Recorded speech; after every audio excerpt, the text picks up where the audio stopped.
Pengertian vaksin.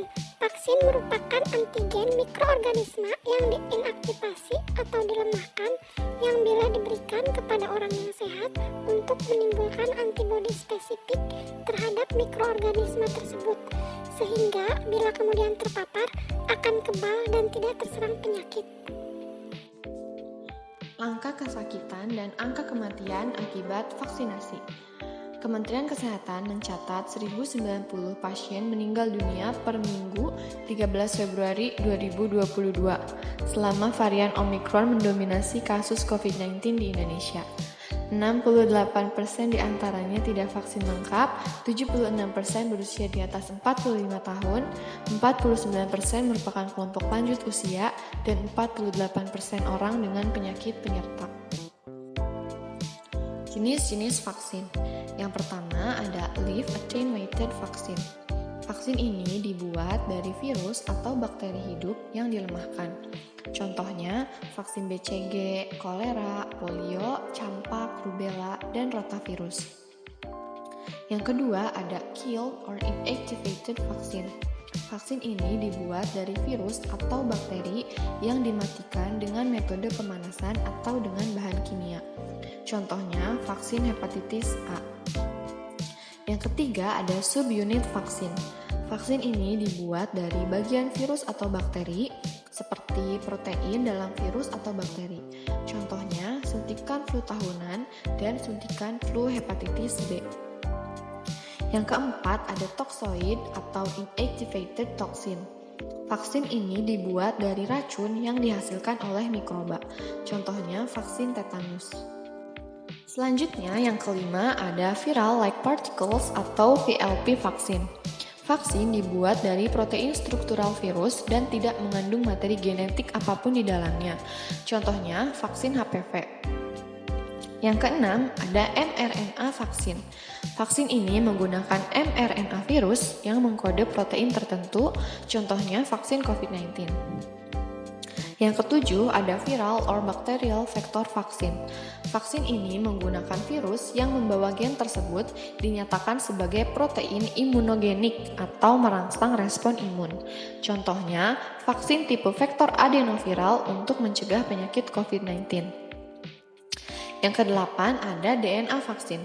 Vaksin ini dibuat dengan DNA protein yang mengkode imunogenisitas yang berasal dari patogen termasuk virus dan bakteri. Contohnya vaksin Zika. Dan yang kesembilan ada profilaksis dan terapeutik. Vaksin profilaksis bertujuan untuk mencegah terjadinya penyakit pada individu. Sedangkan vaksin terapeutik tidak hanya untuk pencegahan, tapi juga untuk pengobatan penyakit. Dan yang ke-10 ada imunisasi pasif, yaitu pemberian antibodi untuk mengaktifkan sistem kekebalan tubuh. Contohnya serum tetanus, yaitu antibodi terhadap tetanus dan racun ular yang mematikan. Prinsip vaksin. Imunisasi umumnya dikategorikan sebagai hidup atau tidak hidup. Vaksin hidup dapat digandakan tanpa regulasi pada orang dengan sistem kekebalan yang lemah, seperti anak-anak dengan defisiensi imun primer. Contoh vaksin hidup yaitu vaksin rotavirus, polio oral, campak, gondok, rubella, dan BCG untuk TB. Vaksin tidak hidup tidak menimbulkan bahaya bagi mereka yang sistem kekebalannya lemah, menjadikan alternatif yang lebih aman. Vaksin tidak hidup sering dikombinasi dengan adjuvan atau zat tambahan untuk meningkatkan kemampuan dalam menginduksi respon imun. Contohnya, emulsi minyak dalam air MF59 dalam vaksin influenza. Yang pertama ada metode oral. Salah satu contohnya yaitu vaksin polio. Vaksin polio adalah vaksin yang diberikan untuk mencegah penyakit polio.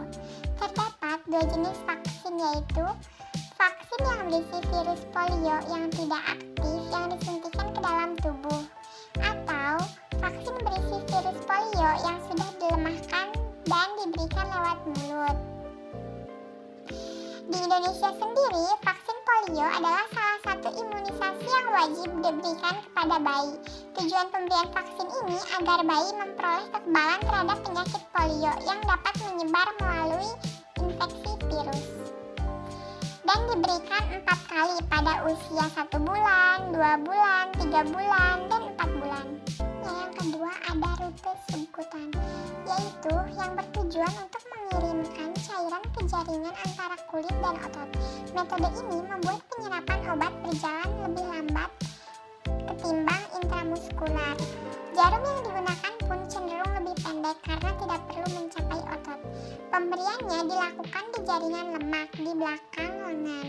Injeksi insulin adalah yang paling umum menggunakan metode ini. Selain itu, vaksin tertentu seperti MMR, campak, gondok, dan rubella, varicella, cacar air, dan zoster juga diberikan secara subkutan.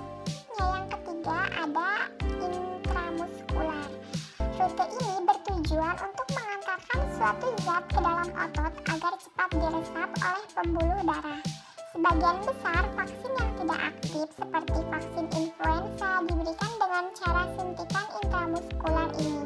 Metode ini dilakukan dengan jarum yang membentuk sudut 90 derajat dalam posisi duduk. Yang keempat yaitu ada rute intradermal.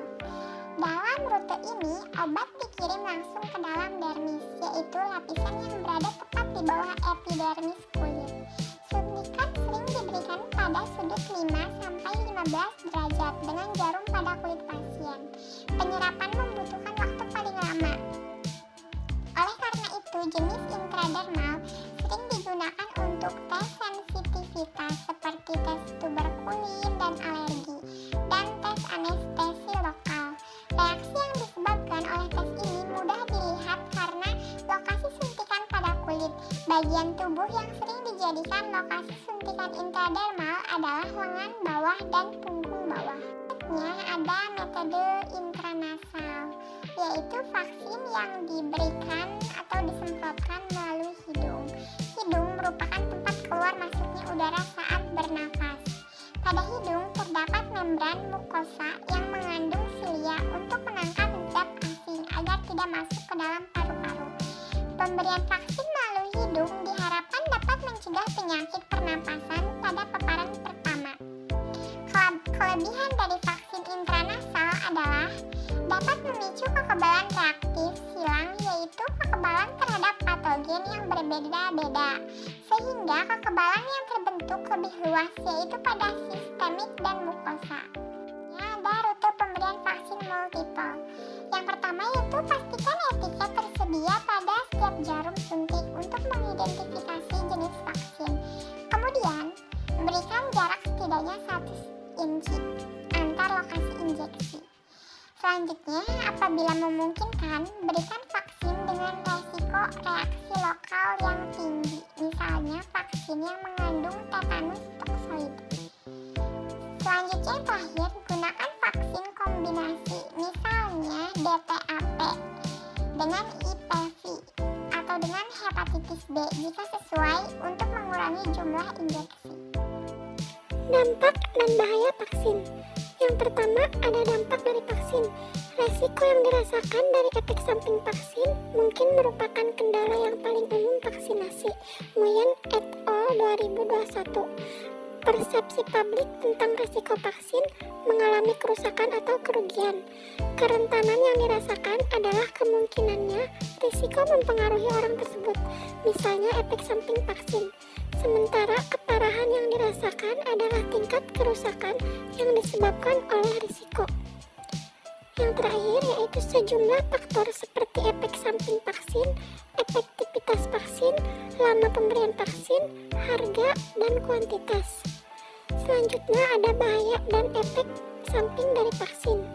Yang pertama yaitu demam, sakit kepala, kelelahan, nyeri dan bengkak di tempat suntikan. Antisipasi untuk pencegahan terhadap dampak yang ditimbulkan setelah vaksin. Yang pertama yaitu istirahat yang cukup. Istirahat yang cukup akan membuat tubuh menjadi fit. Dengan kondisi tubuh optimal akan meminimalisir timbulnya efek samping. Yang kedua, minum air putih yang banyak. Memenuhi kebutuhan cairan harian terbukti efektif untuk mencegah timbulnya gejala yang tidak diinginkan. Yang ketiga yaitu kompres dengan air dingin.